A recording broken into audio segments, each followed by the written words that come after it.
जय गुरुजी संगत जी, आपका बहुत बहुत स्वागत है गुरुजी के इस चैनल पर, जिस पर हम उनकी प्यारी संगत के सत्संग शेयर करते हैं। अगर आपको भी अपने सत्संग हमारे साथ शेयर करने हैं तो आप डिस्क्रिप्शन में दिए गए व्हाट्सएप नंबर पर या तो ईमेल आईडी पर हमें लिखकर भेज सकते हैं। आपके सत्संग भी ज़रूर शेयर किए जाएंगे संगत जी के साथ। चलिए संगत जी, आज का सत्संग शुरू करते हैं। गुरु जी की प्यारी संगत को मेरा जय गुरु जी, शुक्राना गुरु जी। आज इस सत्संग को गुरु जी की पुरानी संगत के अंकल सुना रहे हैं। उनका कहना है कि बिना गुरु की मर्जी के हम सांस भी नहीं ले सकते।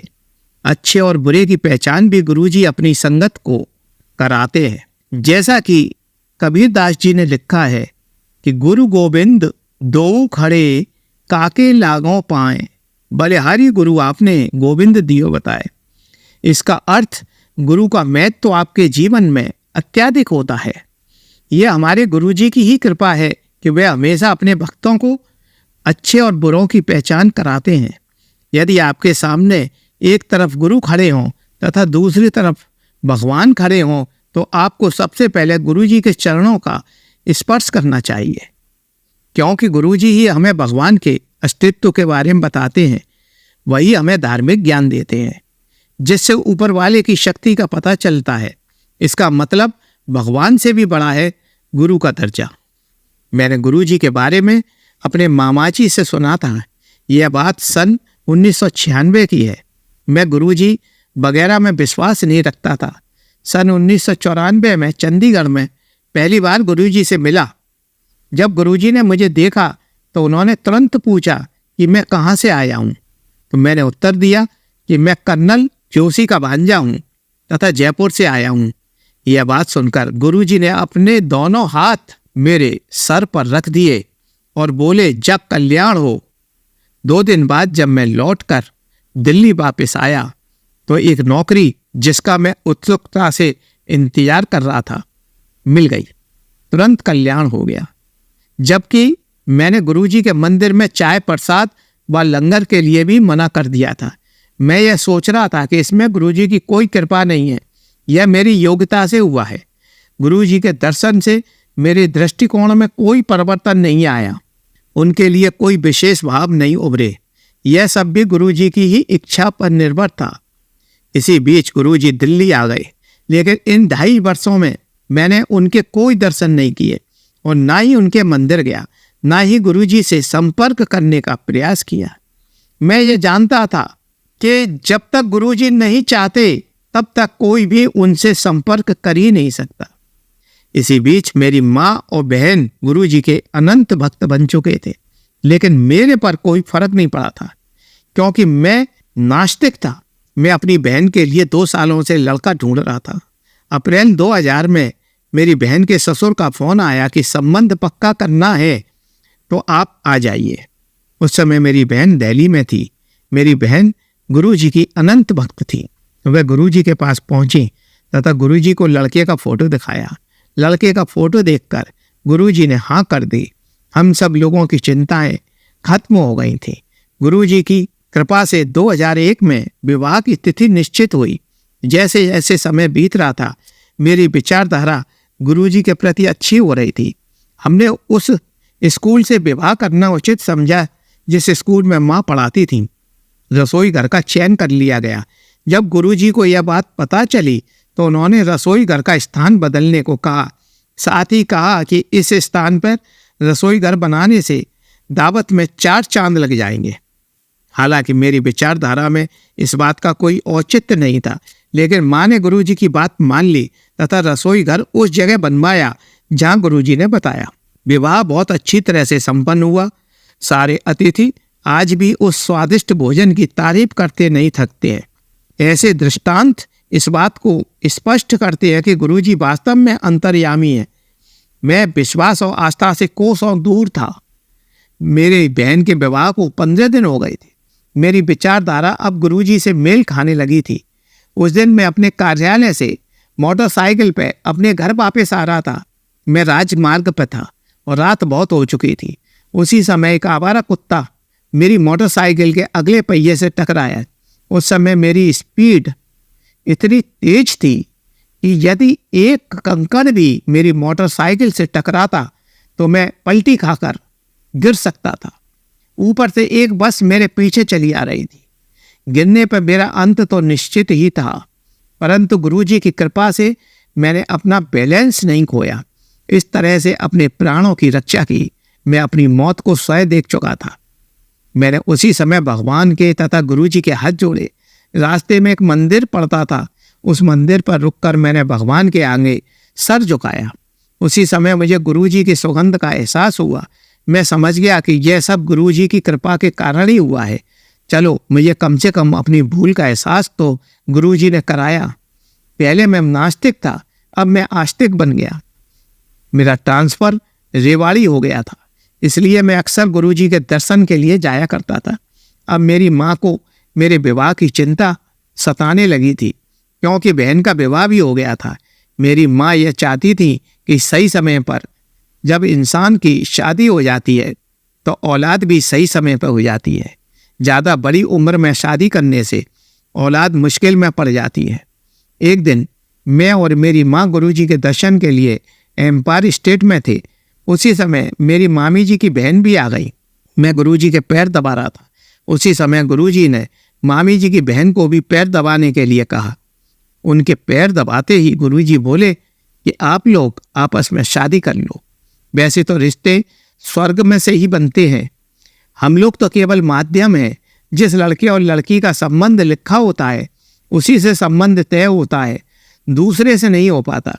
कभी कभी हम अच्छे से अच्छा वर ढूंढने की कोशिश करते हैं, लेकिन सारी योजनाएं फेल हो जाती हैं। मेरे घर के बराबर में एक परिवार रहता था। उन लोगों की आर्थिक स्थिति आज के समय में अच्छी नहीं थी। कभी वह परिवार एक संपन्न परिवार कहा जाता था, लेकिन समय ने ऐसा करवट बदला, वह व्यापार में काफ़ी घाटा हो गया। अब यह परिवार अपनी गुजर बसर बड़ी ही मुश्किल से कर रहा था। उनके एक ही लड़की थी और यह लड़की इतनी खूबसूरत थी कि जो भी इसको देखता था देखता ही रह जाता था। और इसके लिए कईयों बार फिल्म लाइन से भी संबंध आए कि आप अपनी लड़की को यहाँ पर काम के लिए भेज दीजिए, आपकी लड़की को हीरोइन बना देंगे। लेकिन पिता को किसी भी बात में कोई दिलचस्पी नहीं थी। पिता को अपनी लड़की का बहुत चिंता रहती थी। लड़की काफ़ी सुंदर थी, लेकिन कोई सुंदरता इस समाज में काम नहीं आती। वैसे भी ससुराल वालों को तो पैसे चाहिए होते हैं। उस लड़की को सब लोग पसंद कर लेते थे, लेकिन पैसे की वजह से रिश्ता टूट जाता था। इस लड़की का बाप बहुत परेशान रहता था। वह सोचता था कि जब तक वह जिंदा है शादी करने की सोच सकता है, उसके बाद मेरी बेटी का क्या होगा, यह सोचकर वह डिप्रेशन का शिकार हो गया। एक दिन इस लड़की की सहेली की शादी थी, इसलिए यह लड़की शादी अटेंड करने के लिए उस प्रोग्राम स्थल पर गई। वहाँ पर सहेली के होने वाले ससुर के भाई का लड़का भी आया हुआ था। वो लोग काफ़ी पैसे वाले थे। उन्हें भी अपने लड़के के लिए वधू की तलाश थी। उन्हें यह लड़की काफ़ी पसंद आई। तब लड़के के पिता ने उस लड़की के बारे में पता किया। तब पता चला कि वह एक साधारण से आदमी है और एक सकरी सी गली में उनका मकान है।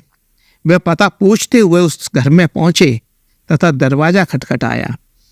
अंदर से लड़की के पिताजी ने दरवाज़ा खोला तथा उनसे पूछने लगे कि आप कौन हैं और कहाँ से आए हैं। तब इन्होंने बताया कि आपकी लड़की जिस शादी में गई है, मैं उसका चचेरा ससुर हूँ। वे अपने लड़के को भी साथ ले गए थे। जब उन्होंने उन्हें लड़का दिखाया तो पिताजी को लड़का पसंद आ गया। लड़की के पिताजी बोले कि आप करोड़पति व्यापारी हैं, हमारा आपका रिश्ता कैसे हो सकता है। आपको तो कई लड़कियां मिल जाएंगी जो कि आपके बराबरी वालों की होंगी, लेकिन आपने मेरी लड़की पसंद की है। इस पर लड़के के पिताजी ने कहा, भाई साहब, पैसा तो हम पर बहुत है।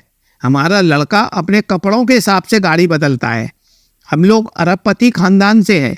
हमें तो बस 2 कपड़ों में आपकी लड़की चाहिए। यदि आप परमिशन दे देते हैं तो इस शादी के मंडप में ही हम आपकी लड़की को फेरे डालकर अपने घर ले जाएंगे। उनकी बातें सुनकर लड़की के पिता की आंखों में आंसू आने लगे और उन्होंने शादी की परमिशन दे दी। अब आप इस संबंध को क्या कहेंगे? शादी के संबंध ऊपर से ही तय होकर आते हैं। और इस प्रकार उस निर्धन व सुंदर लड़की की शादी एक अरबपति घर में हो गई। शादी के बाद उस लड़की के परिवार की हालत भी उन लोगों ने सुधार दी। इस प्रकार मैं और मेरे मामा जी साड़ू बन गए, जैसे ही गुरुजी की इच्छा। जैसा कि सत्संगों में सुना है कि गुरुजी को हमारी सारी दशा का ज्ञान होता है। वह भाग्यशाली है जो गुरुजी के दर्शन कर चुके हैं अथवा उनकी सुगंध प्राप्त कर चुके हैं। निश्चय ही उनके जीवन में गुरुजी ने मिठास घोली है। मेरे जीवन में गुरुजी के इतने चमत्कार हुए हैं कि मैं आपको उंगलियों पर गिना नहीं सकता। जब जब मैं परेशानियों ने अपना सर उठाया तो गुरुजी ने उन परेशानियों को ही हटा दिया, मुझे एक स्वच्छ जीवन दिया।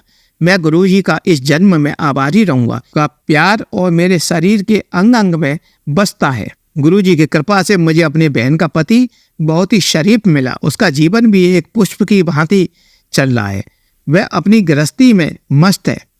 इसके साथ ही गुरुजी ने मुझे एक सभ्य और सुसंस्कृत पत्नी दिलवाई। एक स्वस्थ बच्ची भी है। मेरा पूरा परिवार गुरुजी का ऋणी है। यूँ तो इस संसार में परेशानियाँ आती हैं, लेकिन जब जब हम गुरुजी को स्मरण करते हैं तब तब हमें गुरुजी अपना आशीष दिया करते हैं। बस मैं अब इस सत्संग को यही विराम दे रहा हूँ। जय गुरुजी की। शुक्राना गुरुजी। चलिए संगत जी, अब अगला सत्संग सुनते हैं। जय गुरुजी, शुक्राना गुरुजी। ओम नमः शिवाय। शिव जी सदा सहाय। ओम नमः शिवाय। गुरुजी सदा सहाय। संगत जी, आज गुरुजी संध्या वेले 7 शुक्राने का 7th शुक्राना सत्संग करवा रहे हैं। आज उनसे आज्ञा लूंगी और अरदास करूंगी गुरुजी वही मैसेज दिलवाए जो वो दिलवाना चाहते हैं संगत तक, जो शुक्राना सत्संग शेयर कराना चाहते हैं। वैसे आज सुबह से संगत जी कहीं ना कहीं गुरुजी यही थॉट दे रहे थे कि कभी भी उन्होंने स्टार्टिंग से जर्नी शेयर नहीं करवाई, क्योंकि पर हमेशा पुरानी संगत का हमने सुना हो संगत जी वीडियो में, तो गुरुजी हमेशा कहते थे शुरू तो शुरू करो। तो आज पहली बार 7th शुक्राना सत्संग में गुरुजी शुरू की जर्नी कह रहे थे शेयर करने के लिए, जो आज तक कभी भी 2 साल में उन्होंने नहीं शेयर करवाई कहीं भी, चाहे से कहीं लाइव सत्संग में गए हों, चाहे से हम यूट्यूब पे सत्संग शेयर किया हो कहीं किसी से। तो आज वो बहुत मैजिकल जर्नी है और वो कहीं ना कहीं करवा चौथ स्पेशल में जिन पत्नियों को कहीं ना कहीं प्रॉब्लम होती है पति से कनेक्ट करने में, या जिन लेडीज को अपने बच्चों के हेल्थ इश्यूज की प्रॉब्लम रहती है, जो भी है, बहुत बहुत ब्लेसिंग्स मिलेंगी संगत जी, बहुत हेल्पफुल मिलेगी, बहुत शक्ति मिलेगी, बहुत ताकत मिलेगी। क्योंकि आज गुरुजी का सुबह से ही मैसेज आ रहा था कि तेरे परिवार को निरोगी काया ब्लेस कर दी, तेरे परिवार को हेल्थ प्रॉब्लम से छुटकारा दिला दिया और मनी फ्लोइंग तेरे घर में बहुत आएगी, बहुत बरकत होगी। अनंतम शुक्राना गुरुपा। शुरू से आज संगत जी शुरू करती हूँ सत्संग। ये बात है 2016 की, जब मेरी शादी हुई थी संगत जी। लेकिन उससे पहले एक टीवी पे एक ऐसा शो दिखाया था मालिक ने, जहाँ पे पति पत्नी के रिश्ते का आधार समझाया गया था कि किस तरह से अगर पति गलत हो तो पत्नी को उसे खींच के लाना ही पड़ता है, क्योंकि वो रिश्ता मालिक ने बनाया होता है शिव शक्ति का। उसके लिए हमको उस रिश्ते को बचाने के लिए जितना एक पत्नी प्रयास कर सकती है उसे करना चाहिए। तो जब मेरी 2016 में शादी हुई संगत जी, मेरी भी यही प्रॉब्लम स्टार्ट हुई थी। बहुत प्रॉब्लम्स थी एक्चुअली, थोड़ी भी नहीं कहूँगी मैं। कि मेरे अंकल जी मुझे देखना तक पसंद नहीं करते थे and I was just 23 years old. मैं ये भी थैंकफुल कहूँगी कि मैं उस वक्त यंग एज में शादी करके एक ऐसी एज में जो मेरा दिल बहुत सॉफ्ट और बच्चों जैसा था, तो मैंने कभी माइंड में नहीं किया संगत जी। वो ऊपर वाले की शक्ति थी, वो कृपा थी कि कभी भी मैंने दिल पे उस चीज को नहीं लिया और हमेशा मैंने यही सोचा कि ठीक है शायद कोई नेगेटिविटी है। और हालांकि सही बात है, हमने पूछताछ भी की पेरेंट्स ने, इन लॉज ने, तो सब यही कहते थे कोई नेगेटिविटी है, कोई ब्लैक मैजिक है कि इसका पति इसको पसंद नहीं करता है। तो तब से पहले सबसे पहले शिव जी ने, शिव बाबा ने शरण में लिया और उन्होंने अपनी इतनी भक्ति करवाई कि वो सारा ब्लैक मैजिक भक्ति के मार्ग से हटता हुआ चला गया। 2016 की बात है। और उसी टाइम में साईं बाबा ने भी मुझे अपनी शरण में लिया था, उन्होंने भी अपनी बहुत भक्ति करवाई। उसके बाद संगत जी शादी को काफी लॉन्ग टाइम हो गया था, 3 to 4 years, पर बेबी नहीं हुआ क्योंकि नेगेटिविटी तो साथ में थी थोड़ी बहुत जो थी। तो जब बाबा ने शरण में लिया, उन्होंने भी अपने साईं व्रत करवाए और उसके कंप्लीट होते ही संगत जी बेबी आ गया घर में। मतलब ये भी बहुत मैजिकल जर्नी थी। उसके बाद बेबी आ गया, उसके बाद एक और ब्लेसिंग्स भी ऊपर वाले ने दी, 2 सुंदर बच्चे दिए गुरुजी ने, बच्चे ने, मालिक ने। उसके बाद संगत जी क्या होता है कि मेरे बच्चों को हेल्थ इश्यूज थोड़े से ज्यादा रहने लग गए थे। अब वापस वही कि ठीक है ब्लैक मैजिक है, नेगेटिविटी है, क्या है हम नहीं कह सकते। पर गुरुजी ने हमेशा यही बताया कि बहुत जेलसी है आसपास के लोगों में, जिस भी कारण से वो नहीं हमें पता चलता है। और वो यही कहते हैं, बेटी तेरी सबसे बड़ी जेलसी का फैक्टर तेरी खुद की अच्छाई है। लोग तेरी अच्छाई से जलते हैं, तेरे भोलेपन से जलते हैं। ये भी अनंतम शुक्राना कि एटलीस्ट गुरुजी ने इसलिए शरण में लिया, अपनाया कि उस भोलेपन के लिए। तो संगत जी, जैसे भी बच्चों की हेल्थ के लिए मुझे बहुत प्रॉब्लम रहती थी। दिन रात मैं दोनों छोटे बच्चों को टेंशन में ले लेके, गोदियों में ले लेके, मतलब मुझे बहुत ऐसा लगता था, मतलब कुछ था नहीं ऐसा, बट उनको होता है ना, बच्चा जल्दी बीमार पड़ता है। बच्चा भी 2.5 साल का हो गया, अब बोल रहा नहीं है। छोटा वाला बच्चा बहुत छोटा है, गोदियों में है, अभी सिर्फ 3-4-6 महीने का है। तो संगत जी, एक बार रात में क्या होता है, मैं वाहेगुरु जी से कहती हूँ, मैं उनको वाहेगुरु जी का सिमरन करके सुलाती थी। मैं कहती हूँ, वाहेगुरु जी, क्या आप नहीं हैं? क्या आपके कोई गुरु नहीं है? संगत जी, वाहेगुरु जी खुद गुरु है, फिर भी मैं उनसे रात में 12-1 बजे बोल रही हूँ, क्योंकि दोनों मेरी गोदियों में, एक हाथ में, एक गोदी में है। बोल रही हूँ, क्या वाहेगुरु जी, आपके कोई गुरु नहीं है क्या? मतलब सब भगवान के गुरु होते हैं, आपके कोई गुरु क्यों नहीं है? और मुझे गुरु जी के बारे में कुछ नहीं पता था संगत जी। तो उसी रात क्या होता है, पर संगत जी मैं ऐड ज़रूर करना चाहूँगी। मेरी एक भाभी हैं, तो वो गुरु जी को मानते थे, लेकिन मुझे उनका स्वरूप मैंने उन्हें कभी नहीं देखा, लेकिन जो उनकी सुंदर सजावट होती थी, डेकोरेशन होती थी, जो गद्दी लगती थी, वो मुझे बहुत सोहनी लगती थी। तो मैं हमेशा है ना उसको देख के अट्रैक्ट होती थी। तो इससे क्या हुआ, सबसे पहले गुरुजी के मेरे पास है ना चोला सेट्स की फोटो आने लगी। उनके ब्लेसिंग्स देने के तरीके इतने निराले हैं कि और संगत के पास कोई स्वरूप आता है, कोई मैसेज आता है, सबसे पहले मेरे पास वो सुंदर गद्दी के चोला सेट्स आने लग गए, क्योंकि मुझे अट्रैक्शन ही सुंदरता से हुआ था। तो वो मैं अपनी भाभी को शेयर करती थी कि देखो भाभी, ये देखो कितना सुंदर है, मैंने कभी भी संगत जी गुरुजी के स्वरूप पे ध्यान ही नहीं दिया। उन्होंने कभी, मतलब मैं कहूँगी, एक निराकार के रूप में मुझे जोड़ा, एक गद्दी से मुझे जोड़ा। लेकिन मैंने एक दिन ये भी सोचा, शायद उसी दिन, कि क्या इस गद्दी पे कोई विराजमान है कि लोग इतनी सुंदर सजावट करते हैं इस प्यारी सी गद्दी की। मैंने कभी भी स्वरूप ही नहीं देखा।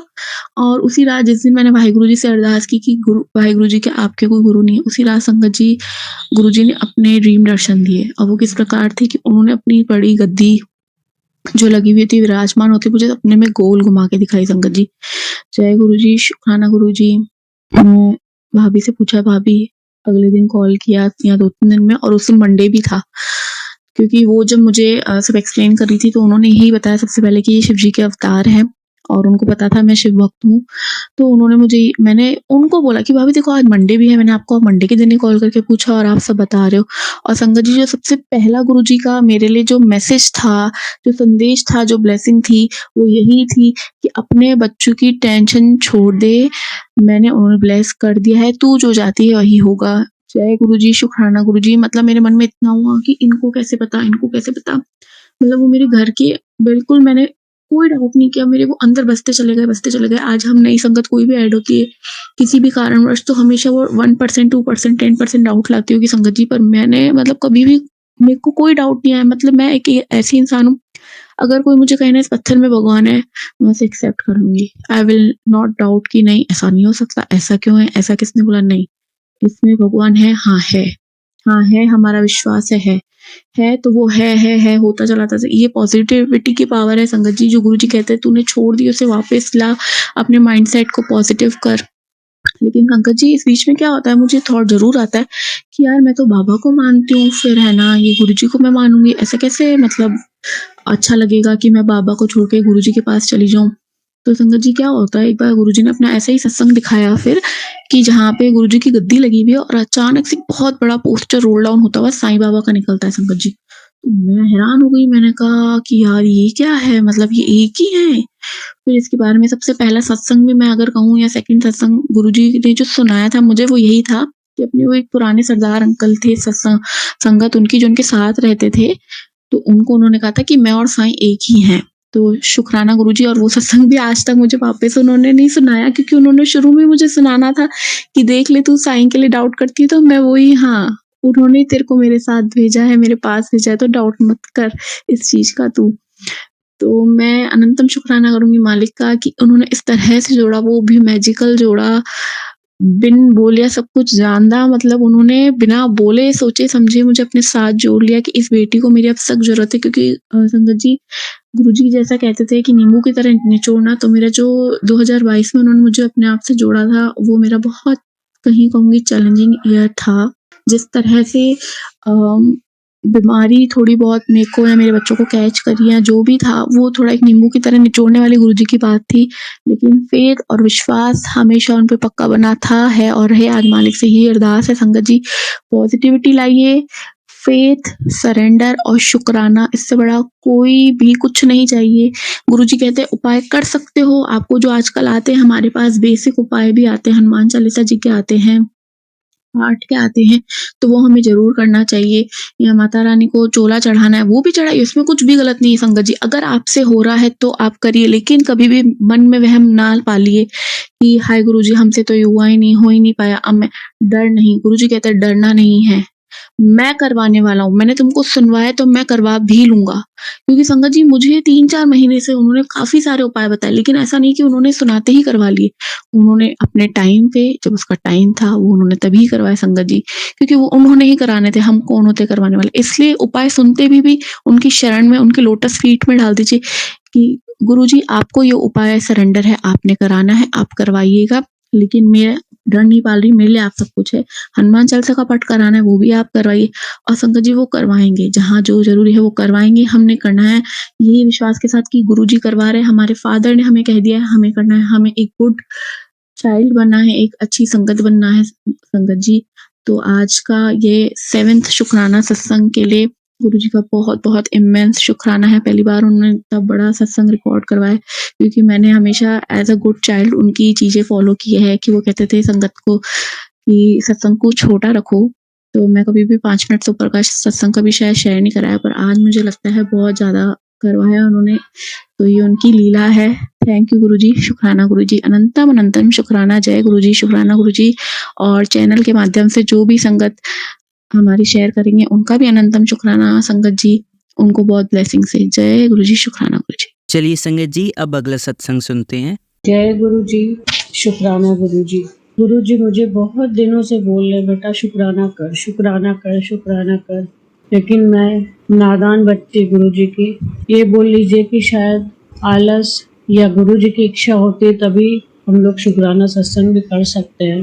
तो आज मैं अपना शुक्राना शुक्राना सत्संग शेयर करने जा रही हूँ। मैं आपको सत्संग जी अपनी जर्नी बताती हूँ। मेरा गुरु जी से जुड़ाव पिछले साल सावन के महीने में हुआ था। मुझे किसी ने अपने घर गुरु जी के सत्संग में इनवाइट किया था। मैं फर्स्ट टाइम गुरु जी का सत्संग अटेंड किया मैंने। जब लेकिन मैं वहाँ पर गई तो मुझे वो सत्संग सुन के एक अजीब सी शांति मन में फील हुई और मुझे वो सत्संग पता नहीं क्यों अंदर तक बहुत अच्छा लगा। मुझे वो बहुत वहाँ जाकर इतनी पॉजिटिव फीलिंग आई और मैं वो अटेंड करके, हमारे घर में रुद्राभिषेक था तो फिर मैंने वो अटेंड किया और दोनों चीज अटेंड करने के बाद मेरे दिमाग में गुरु जी के सत्संग में जो शुक्राना वाला भजन था और ये माइंड में लगातार चले जा रहा था। उसके बाद कुछ टाइम तक मैंने गुरु जी का मैसेज या गुरु जी का जो भी अपना मैसेज आता रहा, मैंने बहुत ज़्यादा ध्यान नहीं दिया, लेकिन धीरे धीरे धीरे धीरे मैं जुड़ती गई। मुझे गुरु जी का अंदर अंदर अंदर अंदर इतना अच्छा फील आने लगा और मैं सत्संग जी आपके साथ क्या शेयर करूं, मतलब गुरु जी लगा मुझे कि हर पल हर समय हमारे साथ है।